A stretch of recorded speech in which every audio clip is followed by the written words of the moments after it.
प्रणाम। मेरा साधुवाद।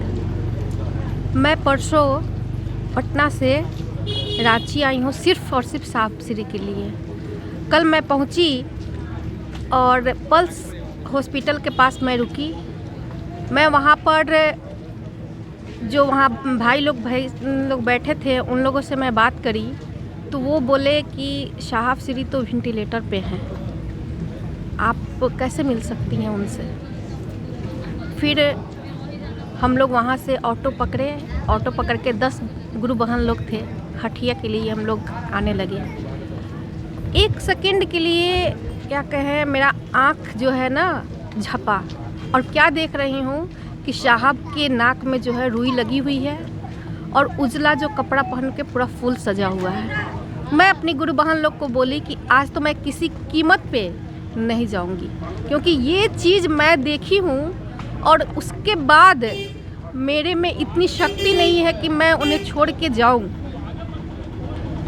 फिर उसके बाद हम लोग का टिकट जो था वो बना हुआ था, टिकट को हम लोग कैंसिल करा दिए। 7:25 पे हम लोग का टिकट था, उस टिकट को हम लोग कैंसिल करवा दिए 10 गुरु बहन। फिर 2 बजे के लगभग में फेसबुक पे मैं बार बार देख रही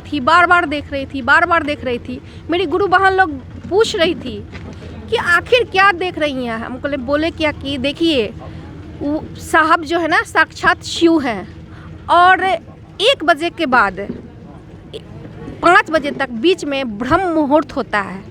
अगर साहब को शिव ही लेने आएंगे तो निश्चित है कि 1 बजे से 5 बजे के बीच में ब्रह्म मुहूर्त होता है, उसी में ही काल घेर के लेके जाएगा। अगर साहब 5 बजे के बाद स्वस्थ हो जाते हैं तब बिल्कुल स्वस्थ ही रहेंगे।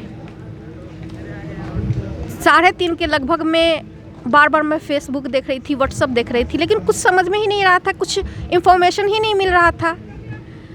तब उसके बाद एक सिद्धार्थ गुरु भाई हैं, उनसे मैं फ़ोन करके पूछी लगभग 3:30 बजे, तो वो बोले कि अब साहब जो है ना नहीं है। तो मैं पूछी कितने बजे, 2:30। तो साक्षात शिव ही थे, तभी तो ब्रह्म मुहूर्त में गए। और क्या कहूँ, इन्हीं चंद शब्दों के साथ मेरा प्रणाम।